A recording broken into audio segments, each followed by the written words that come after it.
यही चाहिए, यही चाहिए बस, यही चाहिए स्पिनरों से। था। और आज तो हीरो जो है वो यही है, संजू सैमसन की बात कर लेते हैं। Without any doubt. शतकीय पारी खेली, 107 रन बनाए, 50 बॉल का सामना किया, 214 से ज्यादा की स्ट्राइक रेट, इनके 7 चौके और 10 छक्के इनके बल्ले से देखने को मिले। तो संजू सैमसन जो कि लगातार शो हो रहे थे कि एज अ ओपनर जो है वो नहीं टिक पा रहे, अच्छी बल्लेबाजी नहीं कर पा रहे, लेकिन अपने आप को प्रूव किया। इससे पहले भी बांग्लादेश के खिलाफ जो सीरीज हुई थी वहां पर भी उन्होंने अच्छी पारी खेली थी, 40 बॉल पे शतकीय पारी खेली थी। और अब यहाँ पर लगातार दूसरे T20I मैचेस में शतकीय पारी खेलने वाले भारत के ये पहले बल्लेबाज बन गए हैं। और साथ ही साथ साउथ अफ्रीका के खिलाफ सबसे फास्टेस्ट सेंचुरी भी लगाने वाले खिलाड़ी बन चुके हैं, सबसे पहले भारतीय बल्लेबाज। बिल्कुल, क्योंकि अब अंकिता कभी भी साउथ अफ्रीका में हराना वाकई बहुत बड़ा टफ चैलेंज होता है। हमने देखा है, हम इससे पहले जब इंडियन टीम जाती थी तो तब भी उस समय भी देखा था, वही एक दो नाम ही याद आते थे। यूसुफ पठान उस समय बड़े तेज खेलते थे, लेकिन अब जो सूर्या ने काम किया है, T20 करियर का उनका दूसरा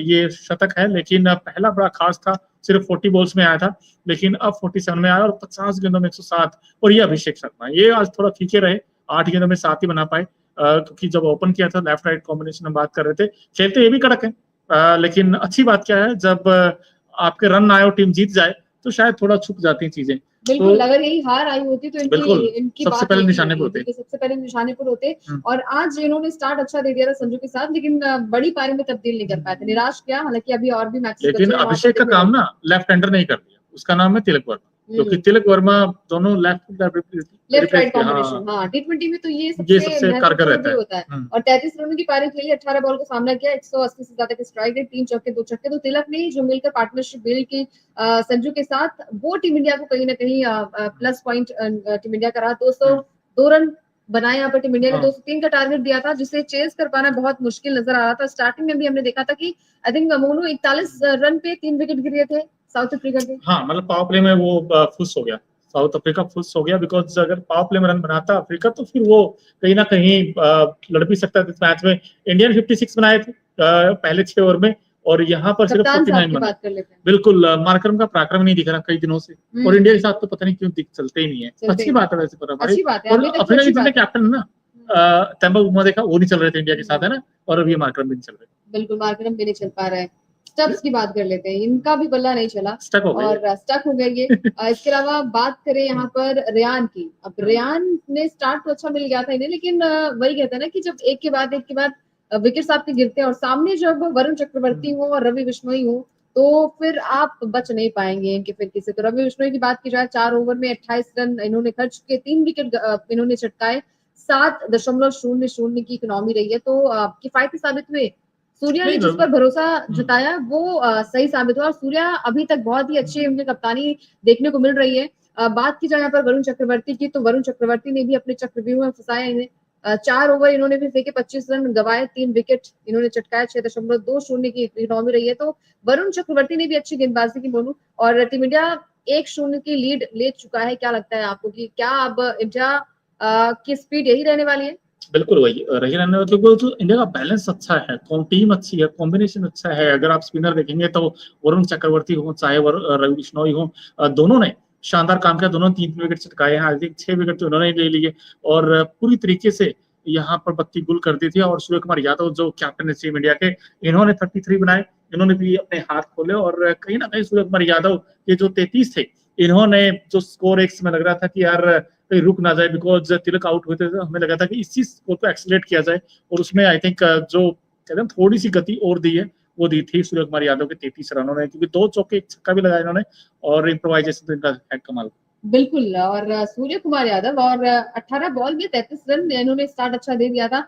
और यही सारी चीजें होती है कि स्टार्टिंग अगर आपको अच्छी मिल जाती है तो फिर आपके नीचे वाले जो बल्लेबाज होते हैं उनके लिए मुश्किलें कम हो जाती है। लेकिन आज रिंकू ने भी निराश किया। रिंकू से उम्मीद थी कि थोड़ी अच्छी पारी खेलेंगे, हालांकि माफ कीजिएगा, हालांकि संजू सैमसन ने जो पारी खेली है उसके बाद तो सबकी जो कमियां है ना वो छुप जाएंगी। संजू सैमसन की बात करें तो 107 रन बनाए, 50 बॉल का सामना किया, 214 से ज्यादा की स्ट्राइक रेट, 7 चौके 10 छक्के इनके बल्ले से आए। तो आपकी कमियां जो है वो छुप जाती है, चाहे वो अभिषेक शर्मा हो, चाहे वो आपके बात की जाए यहाँ पर संजू सैमसन की बात कर लेते हैं। तो अगर संजू सैमसन की शतक नहीं आते तो यहाँ पर अभिषेक शर्मा की भी पोल खुल जाती है, और रवि माफ कीजिएगा रिंकू सिंह की भी पोल खुल जाती है। लेकिन वहां तक बात गई भी नहीं है, और ऊपर के टॉप ऑर्डर ने इंडिया के लिए अच्छा करके, मैं इनफैक्ट विकेट देख रहा था अंकिता वरुण चक्रवर्ती के, जो 3 विकेट थे, मुझे लगा हाथ पांव फूल गए थे साउथ अफ्रीका बैटिंग करने आई, और उनको रन भी बनाने थे, विकेट भी बचाने थे, 202 बनाने थे। ठीक है, उनको उन्होंने आते ही पता क्या उन्होंने अटैकिंग क्रिकेट खेलना चाहा और अटैकिंग अप्रोच उनकी फेल हुई आज, क्योंकि जो वरुण चक्रवर्ती ने 3 विकेट निकाले हैं, उन्होंने किस चीज के विकेट निकाले हैं वरुण चक्रवर्ती ने? पहला विकेट निकाला था उन्होंने मिलर का, उसके बाद क्लासन का भी आउट किया उन्होंने, और एक जो तीसरा विकेट था आई थिंक वो उन्होंने लिया था मिलर, क्रिस्टन नहीं रियान, पहले रियान को आउट किया, फिर क्लासन को आउट किया, फिर मिलर को आउट किया। तीनों खतरनाक बैट्समैनों को आउट किया और तीनों ने बड़े शॉट खेल के, रॉन्ग शॉट सिलेक्शन था आई थिंक साउथ अफ्रीका की बैटिंग का, और सारे के सारे बैट्समैन अगर आप देखेंगे बाउंड्री लाइन पर आउट हुए। और ये भी सच्चाई है, हकीकत है, इसी ये मैदान बड़ा है, इस मैदान पर जितने आप डाउन द ग्राउंड शॉट खेलेंगे वो अच्छा रहेगा, लेकिन वो सारे के सारे शॉट्स उठाकर मारे हैं और इसलिए आउट हुए। बॉर्डर लाइन पे सारे के सारे खिलाड़ी पकड़े गए हैं।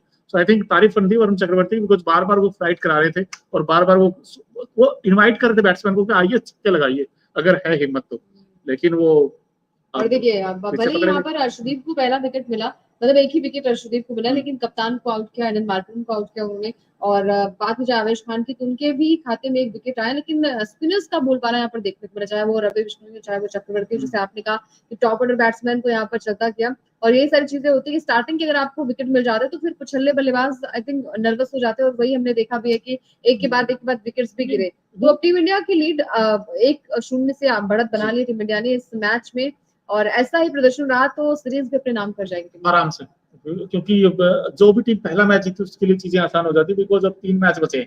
अब 3 मैच की सीरीज रहेगी अफ्रीका के लिए, बिकॉज तीनों में से उनको कम से कम तीनों ही जीतने होंगे सीरीज जीतनी है तो, अगर 2 जीतेंगे तो फिर 2-2 से टाई हो जाएगी, तो उनको तीनों मैच जीतने होंगे। और इंडिया के लिए ये है कि इंडिया अगर अगला मैच भी जीत गया तो फिर इंडिया की बल्ले बल्ले है, लेकिन आज स्पिन टू विन वाला मामला था, और स्पिन टू विन में आई थिंक दोनों जो स्पिनर है बड़े इफेक्टिव रहे, चाहे वरुण हो और चाहे रवि बिश्नोई। और अच्छी बात क्या दोनों की कि उनको विकेट से मिले और कम रन दिए उन्होंने, एक ने अगर आप रवि की बात करें 28 रन दिए और उन्होंने 25 रन दिए, तो कहीं ना कहीं दोनों की जो गेंदबाजी थी बड़ी कमाल की रही। और अगर ये 10 ओवर में अगर आप देखें तो जो ये साउथ अफ्रीका टीम है वो तकरीबन 50 रन नहीं बना पाई 10 ओवर में, तो कैसे जीतेगी? आई थिंक स्पिन जो दोनों की जोड़ी थी ना, ये बड़ी सक्सेसफुल रही। अगर most wicket for India in T20 this year अगर आप देखोगे तो रवि बिश्नोई आपके नंबर 2 पर है, अर्शदीप 29 सबसे ऊपर है, उसके बाद रवि बिश्नोई का नाम आता है। तो कहीं ना कहीं रवि बिश्नोई ने डिजर्विंग प्लेयर है, और अक्षर पटेल उसके बाद है, बिकॉज ये दोनों प्लेयर ना, अक्षर और रवि बिश्नोई, मैं हमेशा कहता हूँ इनको T20 में इंडिया को बैक करना चाहिए, बिकॉज ये आपकी स्कीम ऑफ थिंग्स में तो रहने ही रहने चाहिए। अब ये है कि आप इस सीरीज में इनको ले लेंगे, अगली सीरीज में किसी और को, बिकॉज अब कुलदीप भी बाहर बैठे, तो कुलदीप आएंगे तो फिर इनमें से किसी एक का पत्ता कट जाता है। सो आई थिंक मेरा तो ये कि आप कंसिस्टेंट खिलाइए, आप इनको मौके दीजिए, बिकॉज ये आपके मैच विनर प्लेयर है। बिल्कुल मैच विनर प्लेयर है, और साथ ही साथ आज जैसी बल्लेबाजी टीम इंडिया की हुई, क्योंकि अगर कोई एक बल्लेबाज है, 2 बल्लेबाज टिक जाता है और एक बड़ी पारी खेल के जाता है, तो सामने वाली टीम पर प्रेशर भी होता है, क्योंकि आज 202 रन की जो टीम इंडिया ने बैटिंग की थी वो थोड़ा सा प्रेशराइज था। हमने पहले भी ये प्रेडिक्शन किया था 180 के ऊपर अगर बना दी टीम इंडिया ने तो फिर मुश्किलें हो जाएंगी साउथ अफ्रीका के लिए, और आज देखने को भी मिला 61 रनों से टीम इंडिया ने इस मैच को अपने नाम कर लिया है और सीरीज में 1-0 की बढ़त भी बना ली है। अब अगला मैच बड़ा इंटरेस्टिंग होगा, क्या वहां पर साउथ अफ्रीका बैक करेगी, कम बैक करेगी? सवाल बड़ा इसलिए होगा क्योंकि अपने ही ग्राउंड पर अगर आप मैच हारते हो तो ट्रोल भी किया जाता है। गकरबा है ना स्टेडियम का नाम, बड़ा यूनिक सा स्टेडियम है, और बहुत कम देखा, क्योंकि हमने तो सेंचुरियन ज्यादा जोहान्सबर्ग देखा है, बिकॉज वहां पर भी ये तो किंग्समीड डरबन था ये वाला मैच तो जो था, लेकिन जो अगला मैच है, इनफैक्ट जो सेकंड T20 मैच है वो जो मैच है हाँ गकरबा में होगा वो, और आपको बता दें वो मैच 10 तारीख को यानी कि संडे को होगा। संडे को ब्लॉकबस्टर एक बार फिर से आपको नजर आएगा, बिकॉज साउथ अफ्रीका बड़े एक्साइटेड होगी ये मैच जीतने के लिए, लेकिन इंडिया को रोकना आई थिंक अब उस टीम के लिए बहुत बड़ा चैलेंज हो गया है, क्योंकि भारत के लिए अच्छी बात क्या है कि हमारे पास 2 ऐसे वैरायटी स्पिनर हैं जिनके जाल में फंसता चला गया पूरी साउथ अफ्रीका की बल्लेबाजी। अफ्रीका की दिक्कत क्या है, उनका जो मिडिल ऑर्डर है उन्होंने आज दगा दिया है, उन्होंने आज उनके साथ जस्टिफाई नहीं किया, चाहे मिलर हो, क्लासन हो, मार्करम हो, बिकॉज अगर मार्करम ऊपर से चल जाए और नीचे से क्लासन चल जाए तो इनकी जय जयकार है, अगर क्लासन ना चले तो फिर इनकी नैया कौन पार लगाएगा? आई थिंक ये बड़ा, बिकॉज इनके पास बैट्समैन नीचे से नहीं है, स्टब्स भी आप जल्दी आउट हो गए। रेयान का ये था कि अगर रेयान चल गए ऊपर से तो जयराम जी की, लेकिन ये नहीं चले आज। रिचा हेंड्रिक्स ये वही है कि इन्होंने यूज किया था, रिचा हेंड्रिक्स भी फेल होते हैं और आज रेयान को लिया यही फेल हो गए।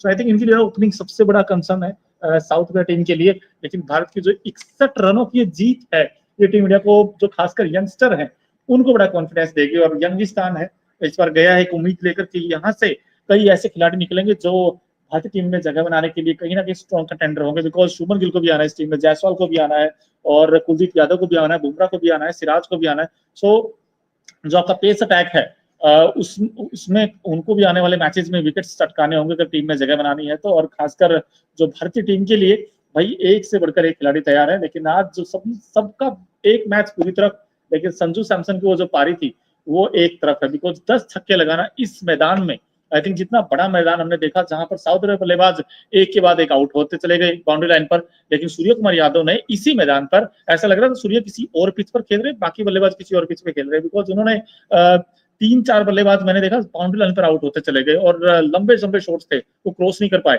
लेकिन संजू सैमसन के सारे छक्के बाहर जाके गिरे, इनफैक्ट एक दो स्टैंड में जाके गिरा है। और ये चीजें होती है बोलूं कि अगर आप मतलब शतक के बहुत करीब है तो ये कहा जाता है कि आप स्लो हो जाते हैं, लेकिन संजू ने वो इंटेंट दिखाया। संजू जो थे वो डटे रहे, अड़े रहे, और उन्होंने नर्वस, एक चीजें होती है ना कि आप अगर 100 के करीब है, आप 50 के करीब है तो आपकी पारी स्लो हो जाती है, लेकिन उस पारी में वैसा ही बार बार शॉट्स खेलना, वैसे ही शतकीय पारी खेलना अपने आप में कॉन्फिडेंस दिखाता है कि नहीं भैया आप नर्वस नहीं हो।